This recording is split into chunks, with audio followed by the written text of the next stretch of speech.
birqama bu'uura jireenyaati barachuun dirqama. Hurree wallaalaa hawaasarraa maree madrasaan dhaloota oomishu jira kallattii hundaan qaree faayidaa barnootaa malaan itti himee daa'imman leenjisu jira bakka hundaan cimee waadaadhaan barsiisota isaa hunda kakachiisee ijoollee leenjisu jira hawaasa onnachiisee. Walaloo kana dubbisaa irraa baratan tarii dhaga ijoollee kaayyoo qabdu yeroo godhan marii dubbisuu qofaa miti keessattiif laalaa madarasaatu oomishe Sumayyaa fi Caalaa.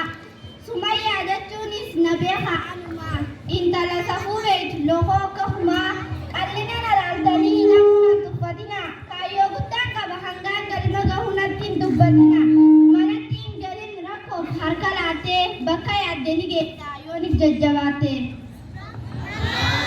Dhagee wayiinsi gorsaa yaa Sumayyaa teenya yoo jabaannee barannee bakka guddaa geenya ati cimtuudha yeroo hedduu qayyabachuuf ceetaa kaayyoo teenatti himi maal ta'uudha feeta.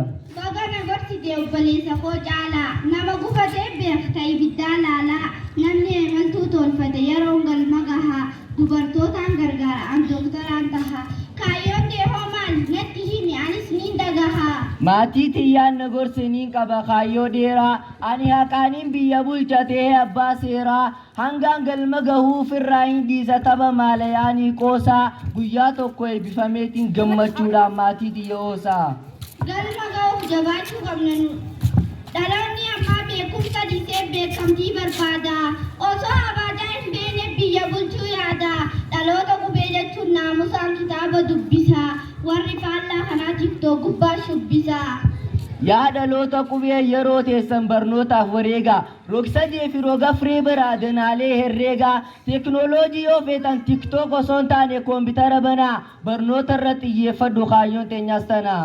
Galma gahuuf jabaachuu qabna nu lachuu maatiin gammadanii namuu haa ililchuu yaa abbaa seeraa haqaan hojjedhu addaan hin qoodin alagaa fi fira anis gaafaan dooktara ta'e bakkumaan fira jiruun alagaallee jira. Madrasaatu na leenjise aan taphan guddisu gaafaan daddarees kitaaba malee dubrallee dubbisu nama